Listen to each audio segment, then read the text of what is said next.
Good afternoon, ladies and gentlemen, and welcome to a conversation with Floyd Marshall Jr. And I am your humble host, Floyd Marshall Jr. And as always, I'm welcomed by my amazing co-host, Okema T. And today we have returning to the podcast, executive producer of Being Bobby Brown, Nelly and Ashanti. What was We Belong Together? Tracey Baker-Simmons comes back to the podcast, and we are so happy to have you back on um, because I really wanted to talk to you because I'm always on your Instagram because you have so many amazing and phenomenal things and tips on your Instagram. But you did this one post. Well, first of all, welcome back. Well, thank Welcome you. back. Thank you. Thank you. Thank you for having me back. And I apologize for running behind. Oh, no worries. It happens It's the movie all business. good. It's the movie business. But yeah, you had a post on your IG. And ladies and gentlemen, if you're not subscribed to Mrs. Simmons excuse me, Instagram, I highly recommend you going to subscribe to it because let me tell you, there are some amazing tips that you can incorporate like right now into, and I'm serious about that. Right now, if you go, it's 6:21. If you go to her page and you start scrolling and you look at some of the things she has to offer, by 6:25, whatever it is you're doing, you're going to be better at it. Thank you. And that's the truth. But back to the one post you did, and this is an example of that. You did a post regarding Hollywood and how everybody's saying that Hollywood is going away. They're not spending any money. Yeah. But then you laid out, well, if Hollywood is going away and things aren't happening, why is everyone opening studios?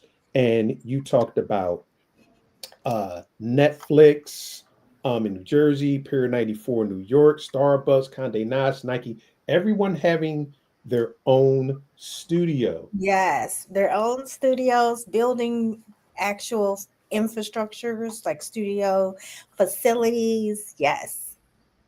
So can you talk about that a little more in depth? Because is it a thing where people are not just paying attention to what's going on, and with that, they're not um, giving themselves the ability to pivot because Hollywood is in such a flux and it's changing. hmm I mean, I did an article on my Substack, as well as LinkedIn, where I talked about the big collapse. Like it's like a balloon, like it exploded in the 2000s with reality television, and they were buying all these shows because cable was going nuts and there were gazillion channels. But now we're seeing the balloon collapse because it collapse in the sense of like not actually crashing, but collapsing because we are seeing monopolies being formed right in front of our eyes. And the article that I posted this week, I wrote about how I likened it to the music industry, where there were numerous distributors, and now there are three. And basically, with Skydance purchasing Paramount, and now they're looking at Discovery, and Netflix is looking at Discovery, and Netflix wants to compete with YouTube, and Tubi wants to compete with YouTube, and just how like all of these things are sort of like it. I will imagine that ultimately we'll probably have three, maybe four distributors. And they will sort of hold the purse strings of where your content, like if you want to be in the mainstream fray, that's who you will have to deal with in order to get your content out there.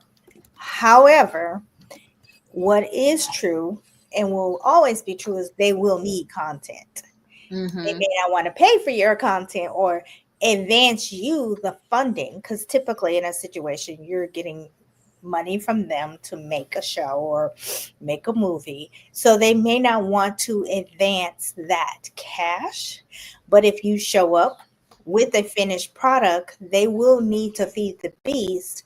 Therefore, you are positioning yourself differently. So it's kind of like a blessing and a curse. It's awful for people who have a difficult time And especially minorities, marginalized community, people from marginalized communities have a difficult time finding that financing. But for those who can, or those who are able to find it, they will be positioning themselves to also become like owners. um Interestingly enough, my agent said, I guess you just have to go back to thinking the way you did when you made Being Bobby Brown, because I didn't have a distributor. I didn't have a financer. I had to find financing and make a show that I then could license to a broadcaster. Like, Bravo doesn't own that show to this day. Wow. Because you know, Bravo, they own everything. Yeah, exactly. They won't touch something at this point if they won't own it. Right. They want to own it, and they want to own a piece of the business that comes from it.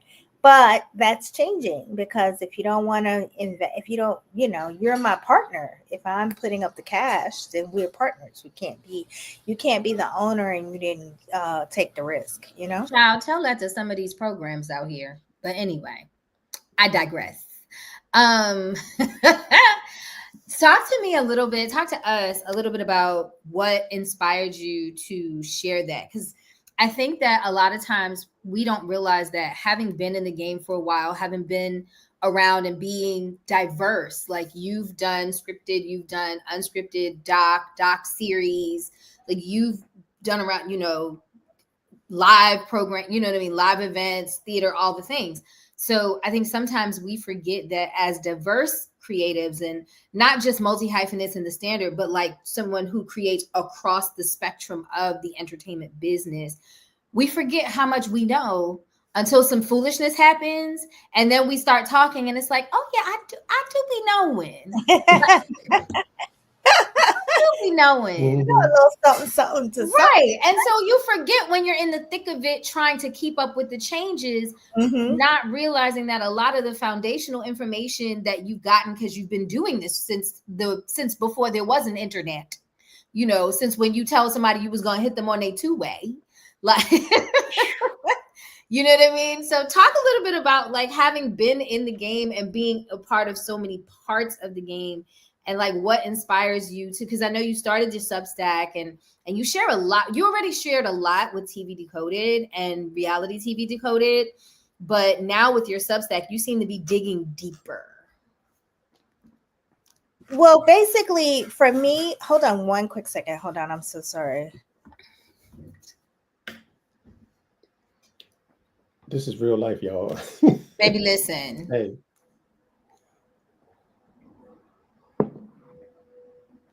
I'm sorry. Yes, it's real life. I'm like at my house. My son is here. He's like, I'm popping popcorn. I'm like, whoa. So I'm like, give me my AirPods so it can block out the noise. Yeah, we giving you the real on the conversation. Oh my God. Podcast. I'm so sorry. That no worries.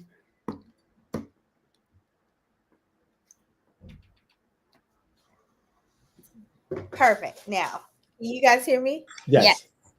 Okay, perfect. Okay. No, so basically, honestly, I am a teacher at heart. I'm a student and a teacher. So, because, I didn't go to film school or anything. I didn't even know I could be in business, to be honest. I'm from Tennessee.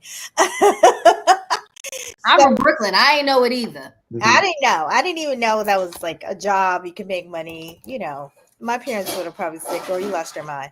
So I went to college, and then I moved to Atlanta and got bit by the entertainment bug and was like, oh, I'm going to do this. Forget about that. Whatever this degree is supposed to be for. But it was marketing and finance, which meant I'm a business student at heart. Same. But because I had to teach, I taught myself how to produce.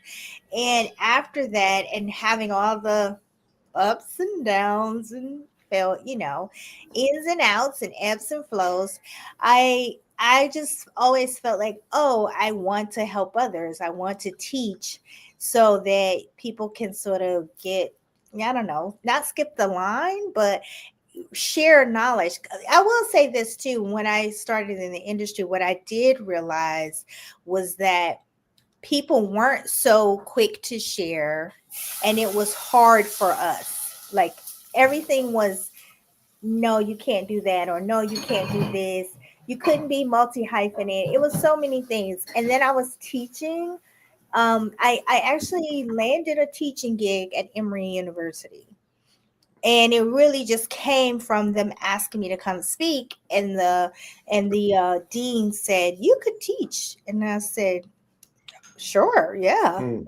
And basically that sort of turned that thing on that says, "Oh, you could teach." And from there, I just started just always and when people come and work with me, they always see that I'm like, I had a notebook for my interns, and I made sure I wanted them to know the language. And I used to always say, I don't ever want you to leave here and say to people, "Oh, I used to intern for Tracey Baker."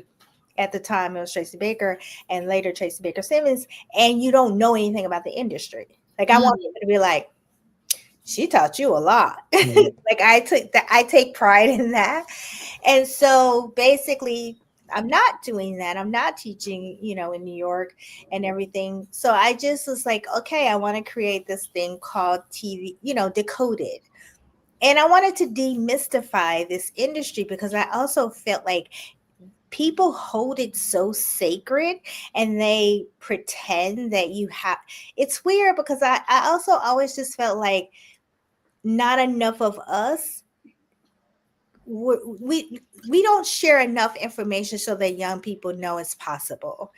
And also, we forget we need them to know it's possible, because we will go away someday, and we need these people to know how to keep going, because no one's really going to ever tell our stories the way we tell our stories, and no one's going to actually honor our stories.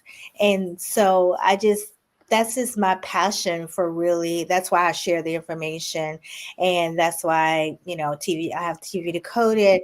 I'm building a platform on there called the Decoded Academy, where I'll have courses, and I'm literally going around speaking to other producers like me, line producers, story producers, and saying, "Hey, do you want to create a course to put on my platform?"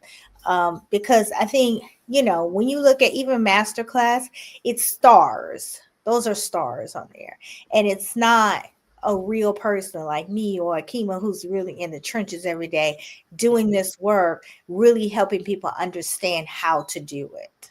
Yeah. Mhm. Yeah. No, I That's love it. that. I'm sorry. No, Go go ahead, ahead. Kim. What's interesting about what you just said with masterclass, with it being stars. I was listening to something, I can't remember when, and the person said the problem with so many people is they'll look at the guru who is worth $1 billion, and they'll listen to that person's advice. What you should be listening to is the person that's making $500,000, Mm-hmm. because you're Yeah. jumping over. And there are some things you need to learn to make that 500,000 before you can touch that $1 billion.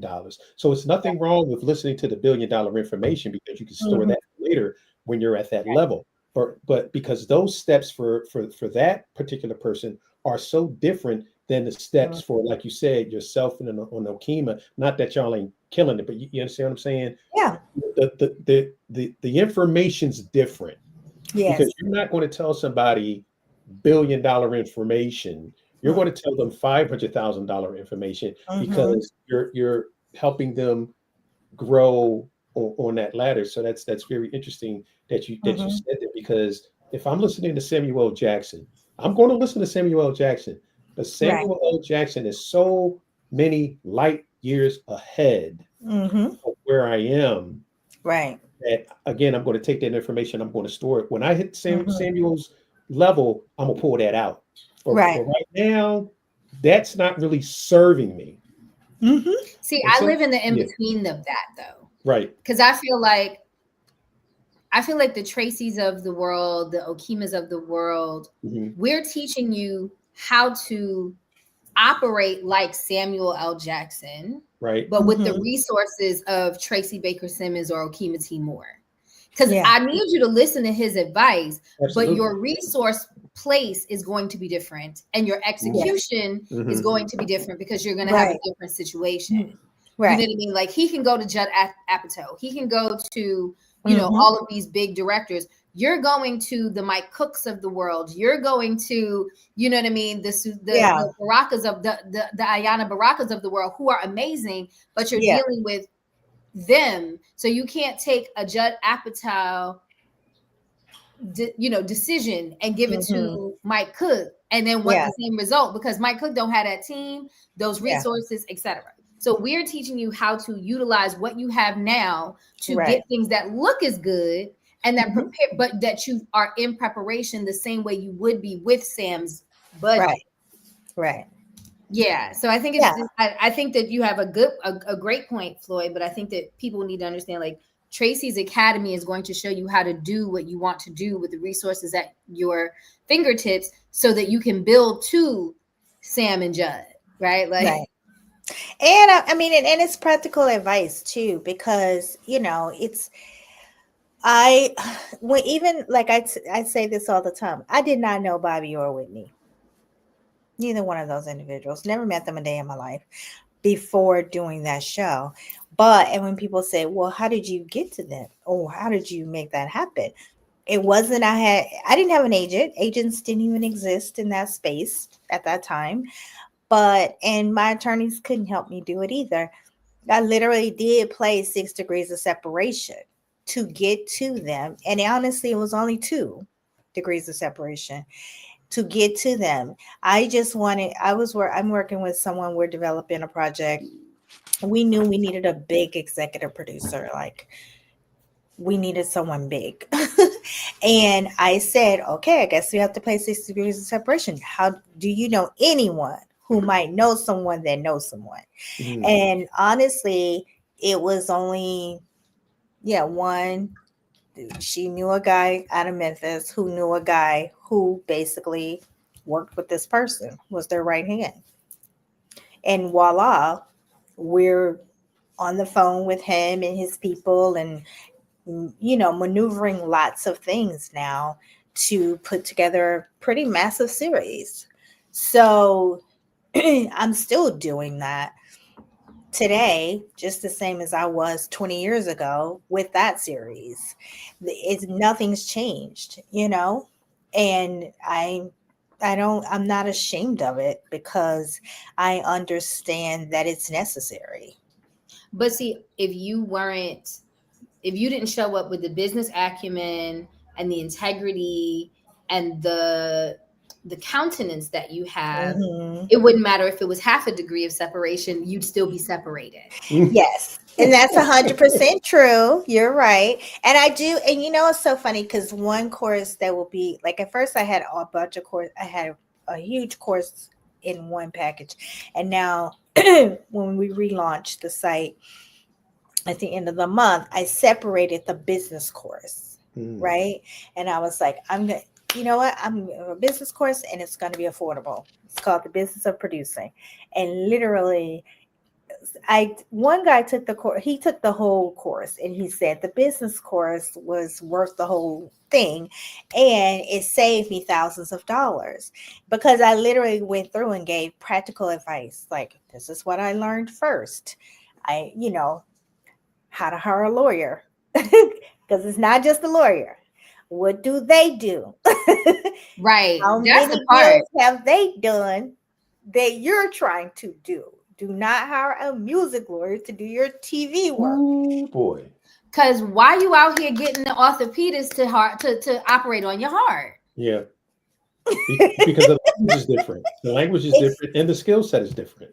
Yes. And the understanding is different. So I go through all of these, and I just felt like, if you don't do anything else, take the business course and then go figure out what you want to do with yourself. But it's funny. I've been in business with my best friend. We did Band by Round together. We've been in business together for 20 something years. We are still best friends. And when I'm doing business with other people, and I'll say, oh, okay, let's figure out the deal. And they say, well, why do we have to do that right now? And I'm like, I do business with my best friend, and we do that. It is the hardest thing to take care of. And it is the most important first thing to take care of, so no one's confused. Yeah. Because you don't want it afterwards, after the fact, because then everyone remembers everything differently. Mm, mm, mm.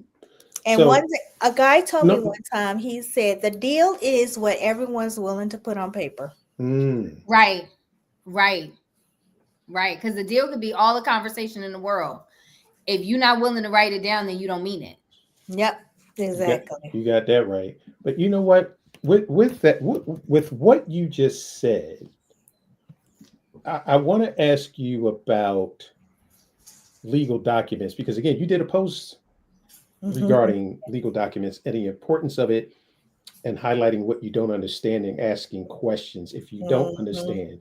And you kind of you gave us a masterclass about why that is so important. But for the person out there that may not know, and you covered the lawyer part, but why is it so important to hire the right type of lawyer that will help explain the language of those documents that you are now about to sit down and sign? Because you also talked about the fact that you got kind of caught up.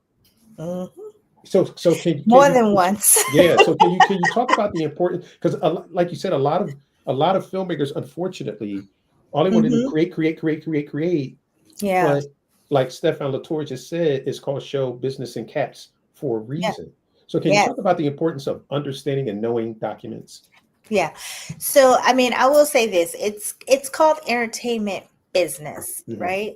And it's 80% business and 20% creative. I know creative people feel really important, and yes, we need the creative, and that's the business we're making, and business of selling creative, but it's the business. Let's be clear. And honestly, I have an attorney, God willing, I don't have to call him very often, in this particular one, because I have different attorneys because they cost different. So you have, that's what's real. Once you get into this, you'll sort like, oh, this is my heavyweight. Right. This is who will not work with me a la carte. Yes. This is when and they're heavy. I can retain you. Yes, and they're heavy. So I must have something really big happening, and I really got to pay this money. Or this is the person who is medium, very affordable, smart, but they definitely can work with my budget. If my budget is smaller. And honestly, like, the big attorney is a litigator also, which means I might get sued, or I'm doing something that has life rights or something like that, which those things always have a potential of a lawsuit. And I need to make sure. Come on, Oh, listen. So what I will say is that attorney, the litigator, who wrote the book on how to sue and defend attorneys. So imagine that, like a 800-page book. That guy said to me, I was doing the deal. He actually did the second half of the B and Bobby Brown deal, because the first half was not good. And there were holes that could have prevented the show from moving forward. So I had to go to him to help untangle. And he said, we're figuring things out, and I'll never forget this. He said, read this. You need to go read the agreement. And I was thinking, that's what I hired you for. And then he said, well, you didn't read the first one. And I said, well, I thought the lawyer did. He goes, exactly. You thought he read it, and he didn't care that you didn't read it. So this is a good lesson. Don't ever not read it, and highlight anything you don't understand, because you and I both need to make sure whatever it is you don't understand, that it is saying what you think it's saying, and what you need it to say. Yes. And if it is not, we need to rectify.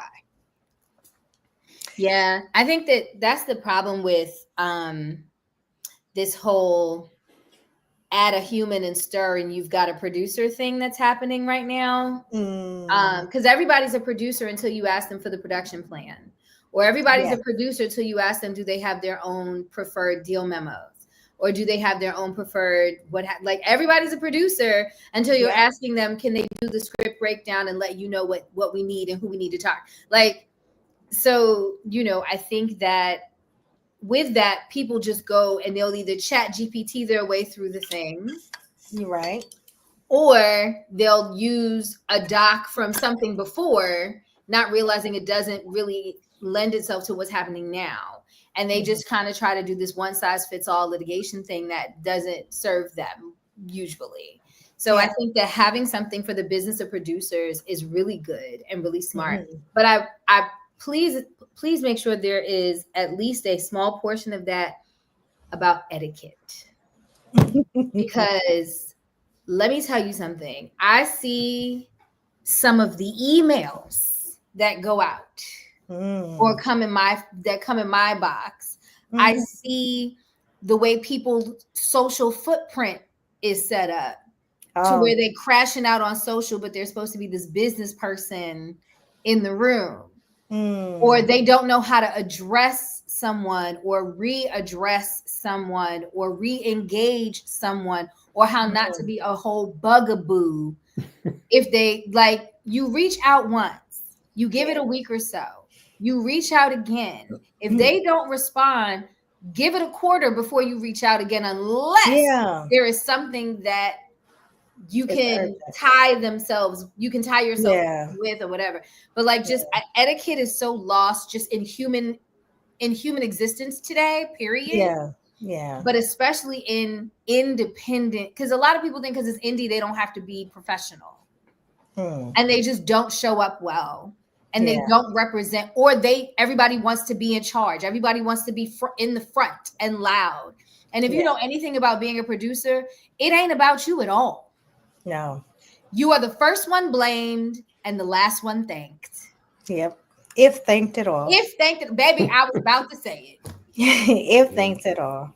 And I will say, Floyd, also to answer your other question, when I was saying an if, an, or a but out of place in a contract takes on a whole new meaning.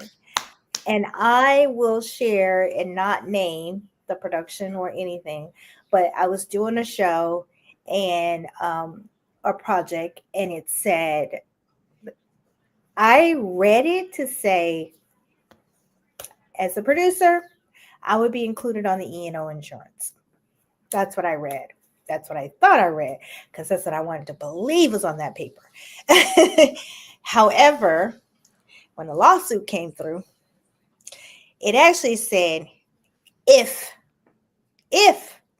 the company obtained E&O insurance. You would be. I may have even read that it said if it obtained, but in my mind, I'm thinking there's no way you would not have E&O insurance. We're doing a project that basically is about a person, a real human, and there's no way you would not have E&O insurance. So maybe I read that. Maybe my attorney read that.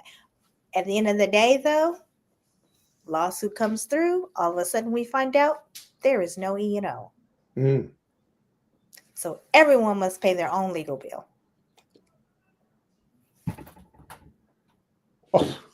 But for the grace of God, we got saved. My slabbers are hired a good litigator who was like, if my client has to eat this when we're done, this is what's going to happen. And then so it ended up being that the distributor agreed to cover it within reason, and it all worked out. So I do say that was but for the grace of God. But then I was just like, okay, because I wasn't even going to be able to call my big litigator guy and say, this is what he would. I mean, yes, he would have gotten the way he would have lambasted you. Tracy, did you read it? And what did it say? And did you ask, does that mean? And I'm like, no. So, yeah, let me tell you. Wow. I don't care how creative or non-creative you are. I do not care. What you better be is a good business person in this business, and you better learn how to hire a good lawyer. Wow. That is absolutely crazy. But I'm glad it worked out. Um, HollyWood, AI, Yeah. and everything in between. And AI has really changed the industry drastically. You're getting small writers' rooms because they're like, oh, we only need two writers, and then AI can clean it up. Mini Um, rooms. and then what I just read the other day, I don't know if you guys are aware of this, with the AI actor seeking representation and SAG Yeah. coming out and say, y'all must be out y'all damn mind. Yeah. So California just made it Gavin against the Newsom said, "Not law. here." right. So with all of that, because AI is here to stay, it's not going anywhere.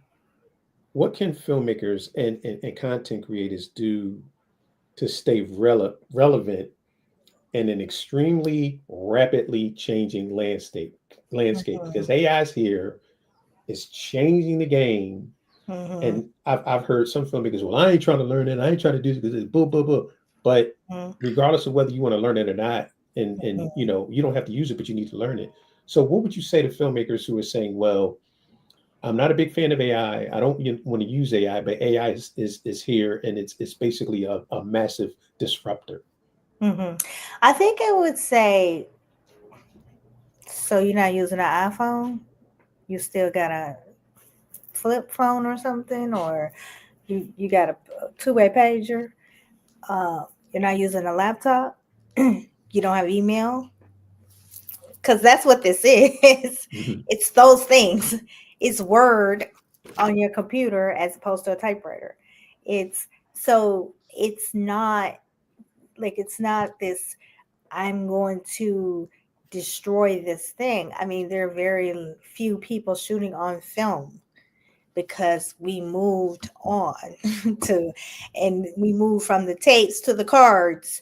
So basically, you are either doing it or you are going to become antiquated or left behind.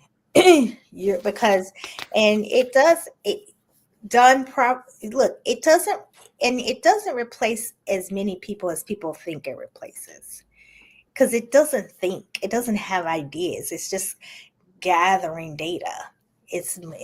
Gathering data, push, and then you level up. So you should definitely master it, because then that makes you a master, and you can level up whatever you're doing by knowing how to utilize it properly and give it the proper prompts and information and check it and move about and all of those things that is required in order to utilize it properly. But I mean, there are not people out here still writing their books on typewriters. That's not what's happening. And there are not people out here not using either an Android or an iPhone, right? Right. So that's where we are. That's the next revolution. There are not horse and buggies going down the street, guys. We're all in cars, and we're not taking a boat to Africa or Europe. We are taking an airplane unless we having fun on a cruise. That's No, you're right. You're right. I mean, you have to. I think that there for the like. I have a few friends that are very analog humans. mm-hmm, You know, he has an assistant who has a smartphone for him, but he only mm-hmm, travels with a flip phone. Mm. He does not want internet on his phone. He's like, I use my phone to call people and I allow texts because it's not as intrusive. I don't need no internet on my phone. Like, very analog human. But he has someone right here mm-hmm. for the tech and knows how to use the tech when needed, right? So you have to be able to do both. You have to be Mm-hmm. able to turn off and shut down when you need Yeah. to, and then but what would you suggest, or what is your advice to individuals that have been doing it guerrilla, doing whatever they need to do to make what have you, that want to level up? What is the level up? How do they level up? Besides the, I mean, they got to come to your class, but like, come see me now. No, I mean, honestly, look, when I entered the business, if I wasn't a producer, I'd be a sports agent. So that's just like my thing. So when you see my page and you see what I'm watching in sports, you know why. I'm like, I was at a baseball game and I went to batting practice and I was talking to people and my friend was like, you really could have been an agent. I was like, I'm so glad to know that there is still another career out here for me. Yeah. No, my soror is a sports agent and she loves it. Oh my God. Don't even tell me that because I might just go do it. But honestly, that's a pivot. I learned from sports from Michael Jordan. It was like master thyself, right? And I really do think that that's really important. Like I'm a big proponent of reading books and seeing what's new and taking classes. I've been taking classes like as much as I want to teach. I take classes all the time. Whenever it's available. I've been taking classes since I started. Like I took a lighting class. That was the first class I ever took as a producer, was a lighting class. And honestly, I took it just because I wanted to understand what the hell the DP was doing because I wanted to know why it took him so damn long. And I just did, and I got sick and tired of him telling me it was going to take this time and it didn't take that time. So I'm an experimental learner. So I do like the process of things so that I can figure out, oh, this is really how it works. And it doesn't mean I want to do your job. I don't want every credit on my movie or what have you. I just want to understand so that I can be a better producer. That's hot. So I do feel like if you want to level up, you do have to say, what is happening now? What are they using? And I mean, and girl, it ain't nothing you can't learn on YouTube, practically. So you just say, I mean, honestly, I mark stuff and I have like a whole little folder on YouTube called courses. And literally it's me just taking courses that people offer on there just so I can, oh, how do you use this? Oh, what is this prompt thing? What's the best way to research this? What's just learning, constantly learning is the thing that's going to keep you alive, to be honest. And that I feel like if you want to level up, you really do have to say, make a concerted effort to say, this is going to be better than the next, and the next is going to be better than the next. And I'm going to continue to, push myself and, force myself to go further or do something different. And I do think that for us in this climate, I'm not even great at it anymore. Like I was good at it when I was in Atlanta. Like I could figure out how to raise money, but here it's a bigger world and it's a bigger stage and it's a little more challenging. But we do have to figure out how to raise money, or we have to partner with some people who do know how. Like, don't think that you have to be everything to the equation. Yeah, no, that's a very good tip. I think that a lot of times people get so caught up, they'll like reference like a Tyler. Be like, well, and I'm like, if you really know how this business works, you know that there's only a Tyler Perry because there was a Roger Bob and a Tim Story. And a Reuben Cannon. Exactly. Like without those three humans, we wouldn't have the Tyler today that we have. For whatever you think of him. Yes, so if you, and for me, if I'm trying to vet someone and I look on their resume and they're the only name, no, thank you. Because because I know that you feel proud to be like, I did everything. But in my mind, that means no one trusted you. No one else trusted you. Or you have trust issues. Right. Or you have trust issues. Yes. And so no one. If you want to hear something funny, someone sent me an email or DM and they said, The guy literally said, "Hi, I'm reaching out to you because I think you would be a good person to mentor me. Because I'm really trying to get to a Tyler Perry, but I figure I could start with you." Wow. He Well, used gee, you as the six thank degrees of you. separation to Tyler.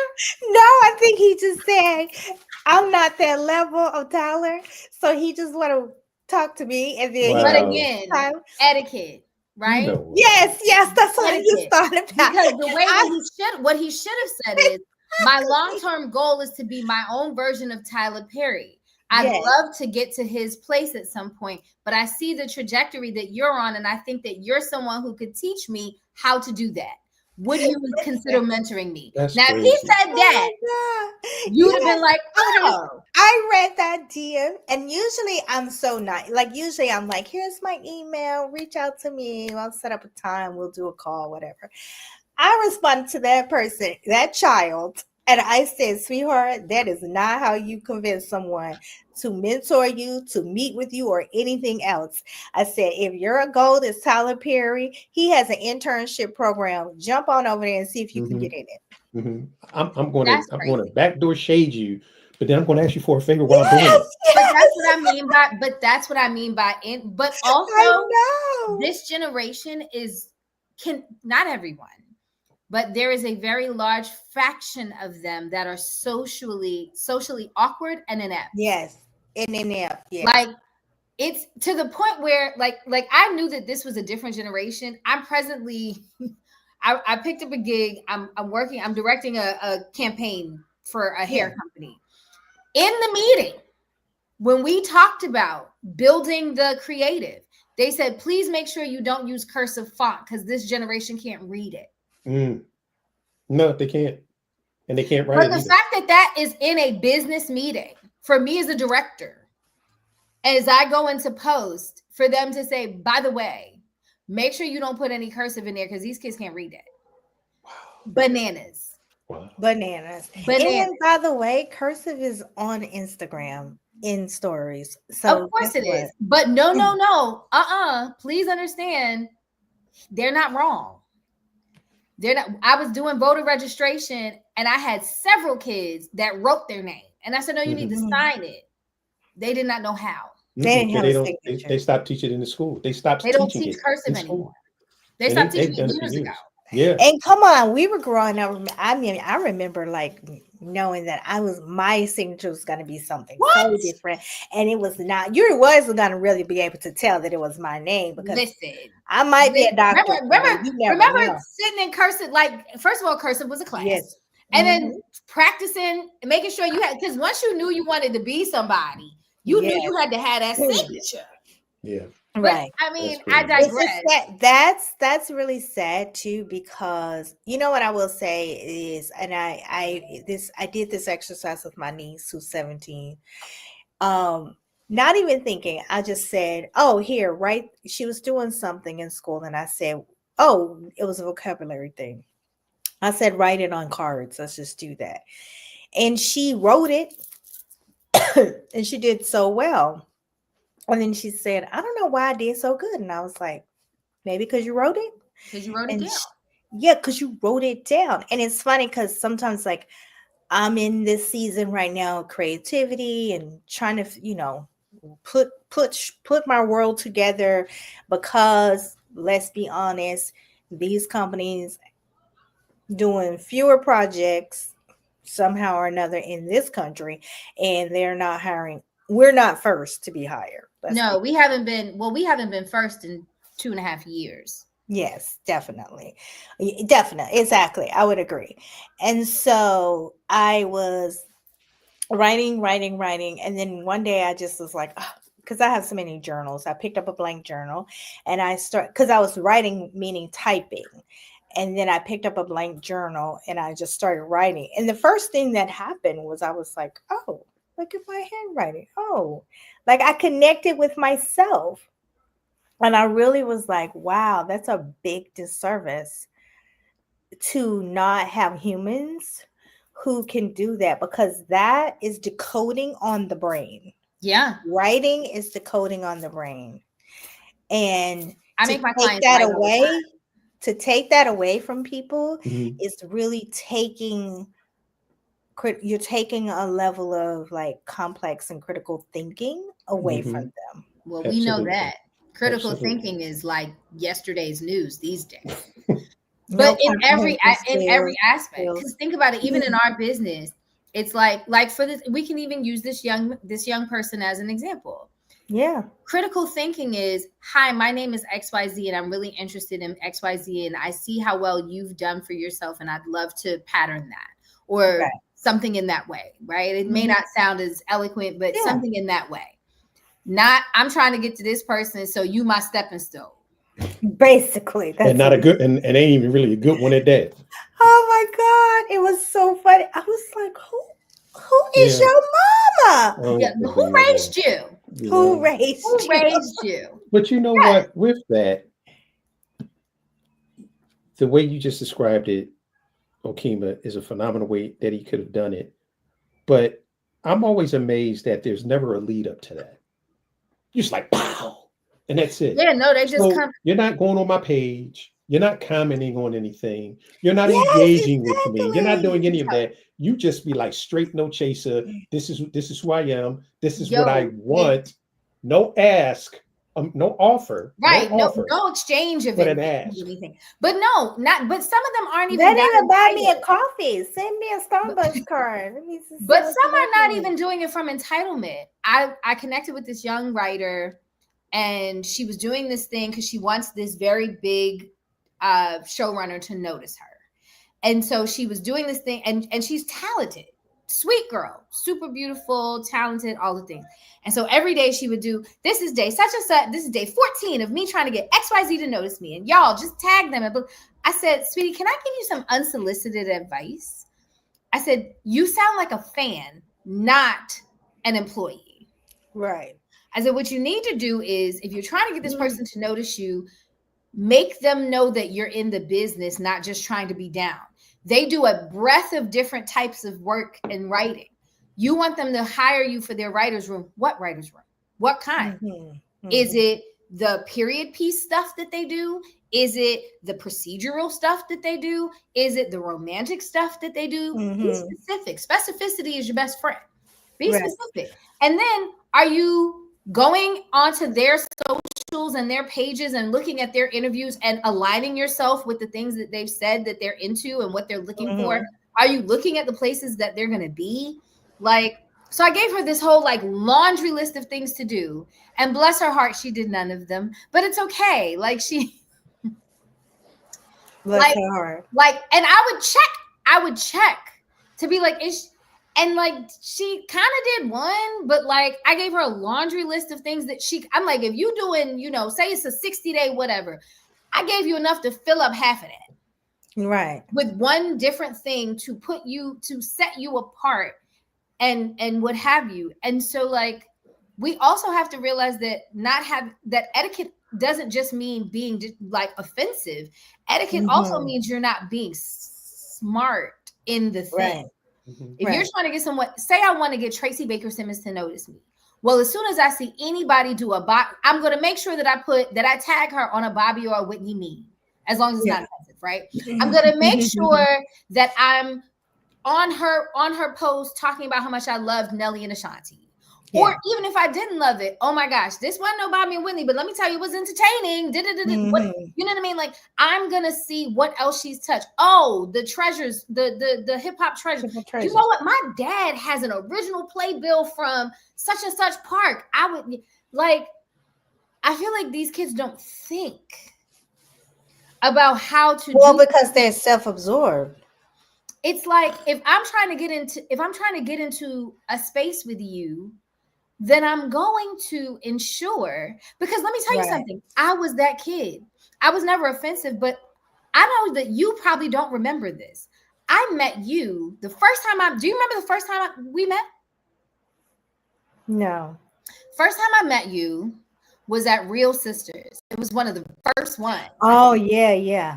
And I was like, oh my God, I'm a young producer. I'm coming up. I would love to keep in touch, XYZ. And Tracey gave me her number, her email. And I emailed her my resume or whatever, never heard nothing back, right? Crickets. And so this woman at the time was, busy. She's doing her thing. This is her. This is when Tracey was in her like big time executive space era.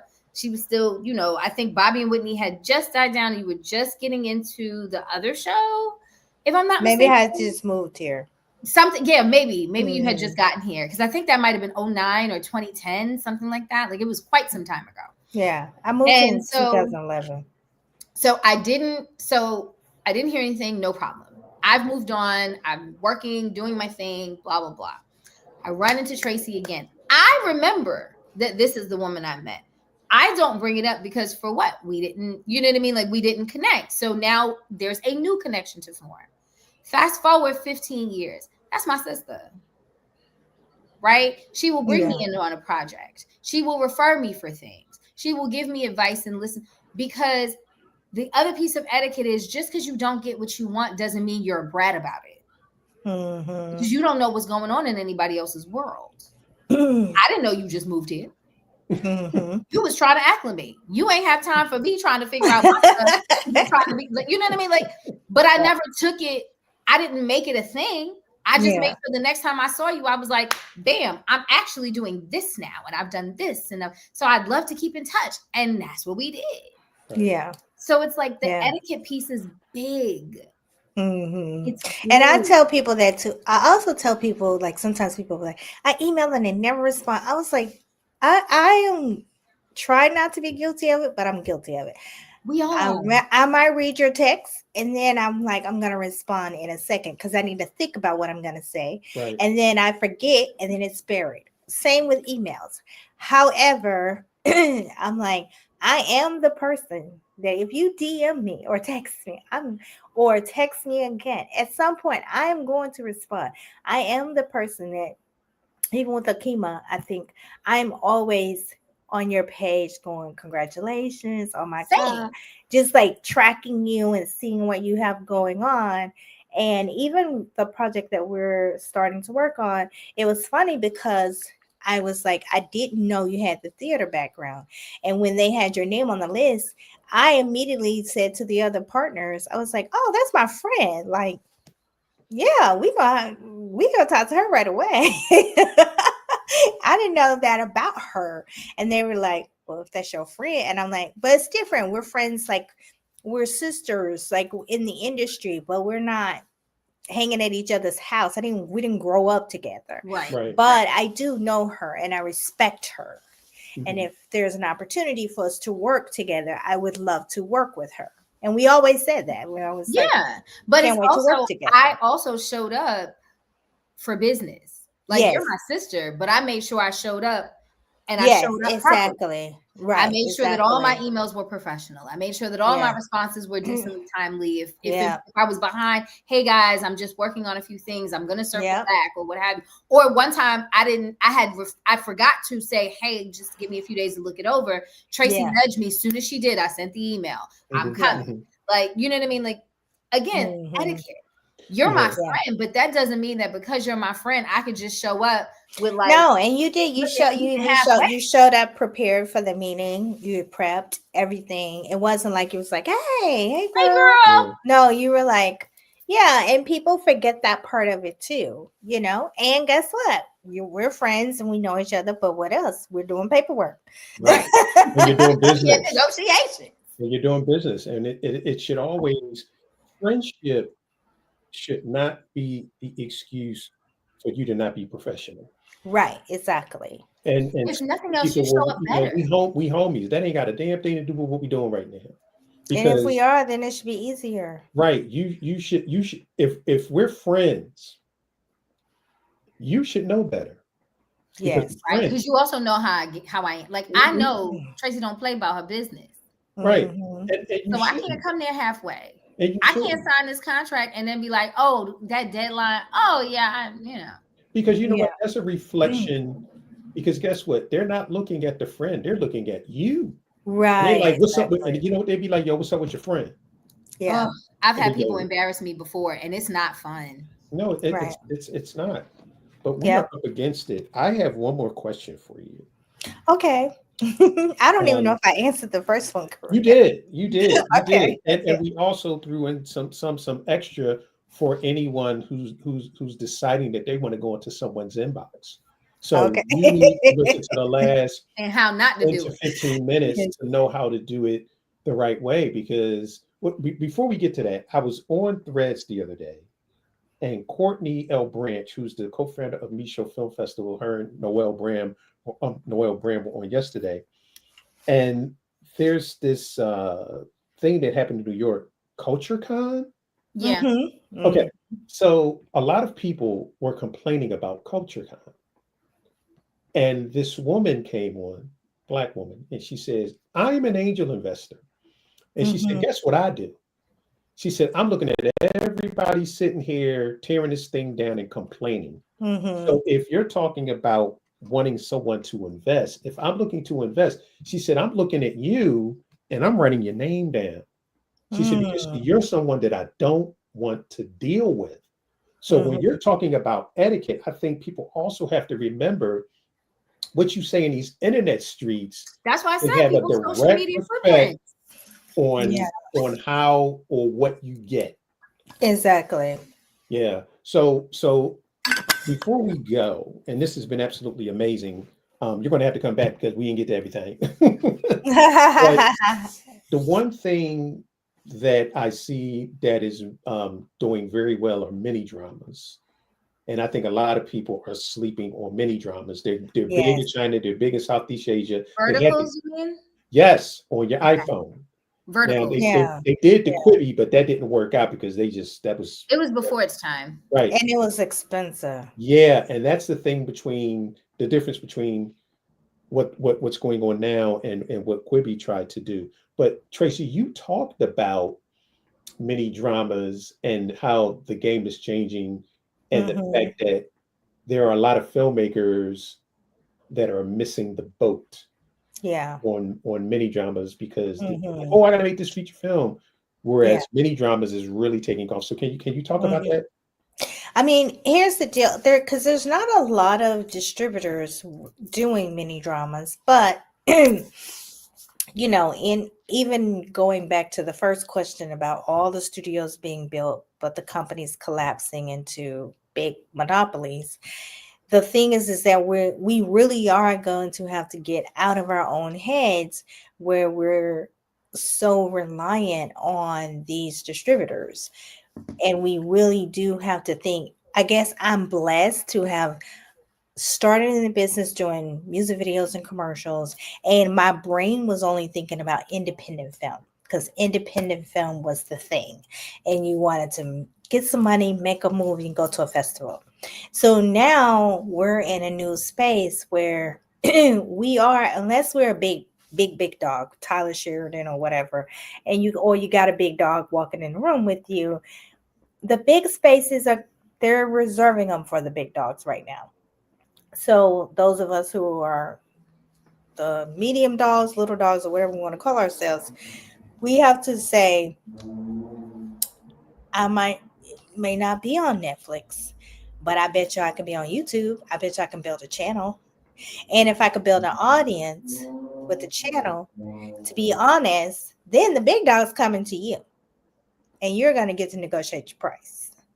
So we do have to focus on build, and even with the mini dramas, which are verticals, because kids are watching everything. Like my niece comes to my house and she doesn't watch TV. She's watching whatever she's watching, but she's watching it on that phone. Or in the corner of her computer because she's doing her homework, but she's got the little square up there with whatever it is that's running, Hmm. which is, like growing up, we used to have the TV on in the background when we were doing our homework, but now they have the TV in the background on the screen on the Hmm. computer. So those and mini dramas are like telenovelas. They're cheap. They're just full of just quick drama, and it's how do you tell a story. The best example I would say, if people are like, what should they do with mini drama? I would say, and I just thought about this just now, I would just think of a song that I like and go back to old school music video story writing. Mm-hmm. and make a little 3-minute movie. Because that's what those were. Or That's what we did. if we're talking about verticals, make 3-minute long episodes. Yeah. Because that's the other thing I think people are missing out.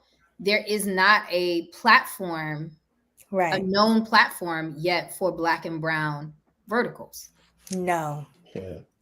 Exactly. And it's kind of funny because I watch them and they are so I'm just not paying you for it. So like no, I want to watch. Exactly. I'm gonna watch to see if the wolf lady is gonna is the wolf gonna come for her? Like is he gonna tell her and well they have one that's like the version of Pretty Woman, and then I said I'm not paying. I'm just gonna wait. They're gonna put the rest of this up. Wow. So I just keep strolling. Yeah, no, same. I'm like I was caught up by the girl who was the wolf, the she wolf. Yes, they depressed her wolfness, and then I was like, oh. They are so crazy. They're addicting. But you know what like it reminds me of? If you guys remember years ago, they had this Taster's Choice commercial where the guy and the woman, I think she came to his house to get some coffee, and they did a series of commercials. Yes. And those commercials weren't even a minute long. Yeah. They had the entire nation hooked. Yeah. I mean, I don't talk about Robert, but I mean, the first vertical was definitely Trapped in the Closet. Like the first web series was definitely Trapped in the Closet. Oh my God. That's why I said go back. Remember he had 30-something volumes, and like I don't do Robert. No, I don't listen to the music. We not gonna do nothing. And right? No, thank you. I don't step in no names. No stepping, nothing. No. As soon as I hear it, I either tell the DJ play it, don't play it, or I leave. But in essence of art, he definitely was one of the first people to do. You know, it was kind of like Who the F Did I Marry? Before Who the F Did I Marry? Right. And Who the F Did I Marry? It was storytelling. She's not. I mean, absolutely. Now it's got to be a movie, and she didn't even do it to go viral. No, she was just pissed. Therapy. She was pissed for free. Yeah, let me just talk about this. Look at Zola. Remember, Zola started with a series of tweets. Yeah, that's true. Zola started with a series of tweets. Wow. So real life works, ladies and gentlemen. And the young lady that I'm going to be talking to at the Micho Film Festival for Quinigra Dion has 8.5 million subscribers on her channel, and her content started out skits with her family about her family. And now she's got 8.5 million YouTube subscribers. Million. Wow. YouTube subscribers with an M, million. I'm like, you know the kind of she pulls in several million a year with those kind of numbers. 100%. Like, listen, I at one point I was like, okay, it's too late for YouTube now, or and people say, oh, it's too late for podcasts, but it's not. And especially when I saw like Netflix is going heavy towards it, I'm like, whoa. Well, Amazon too. Amazon owns Audible. Yeah. So it's not too late, and usually it's never too late. So if you have great ideas, you just try it and do it. And look at Instagram now; they're going to start doing like you can do a reel. I think it's a reel, and then you could say link this to another reel, so you could literally do a series. I was because I was posting a reel and it said, do you want to link this to another reel? And I was like, oh no. Then I was like, okay, that's great. I'm gonna make a series, like just a series with me talking and just see how it works, like let it run and see what happens. Yeah, I mean, even with you being able to dissect the audio from your video to put elsewhere, with everybody making these audio moments go viral too. Yeah, it's all there. So basically, ladies and gentlemen, what she's saying is it's all there. You just got to know how to put the pieces together for yourself with the resources that are at your fingertips. Yep. And you gotta use this. Yeah. Gotta use this. And you gotta use this. Yeah. Because a lot of y'all out here just want to be famous or seen. A lot of y'all out business. Listen, a lot of y'all mama just didn't hug you enough or something.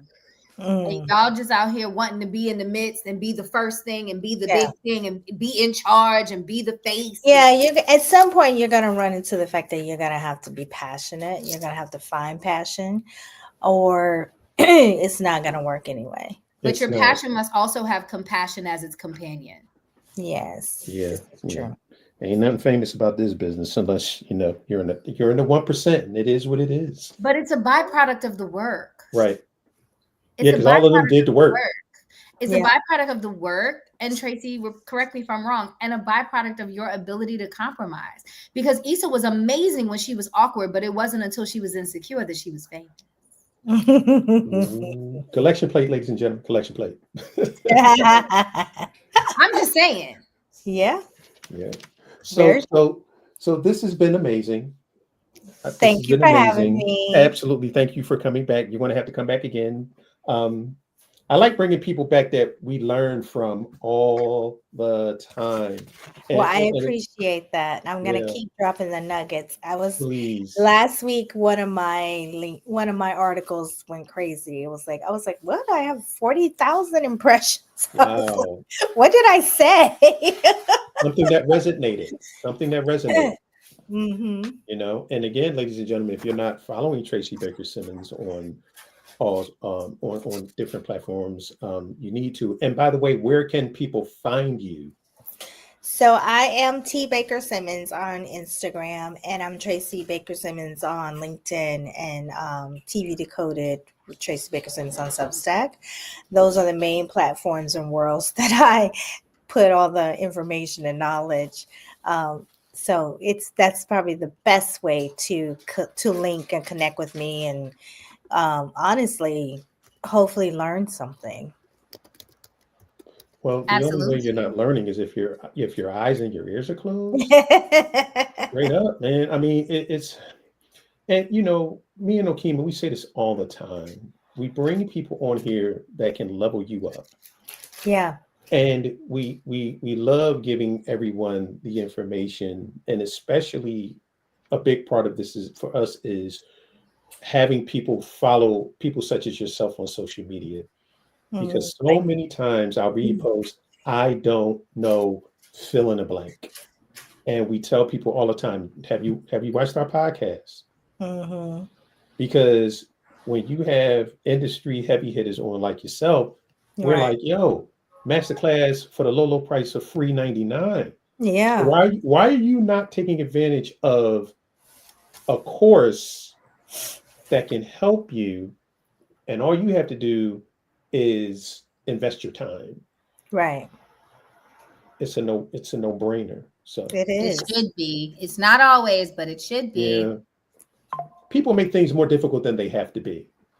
I get DMs like, yo, Floyd, I'm trying to figure out how to do this. You're like, my man, did you see the producer that we had on yesterday? Did you? Mm.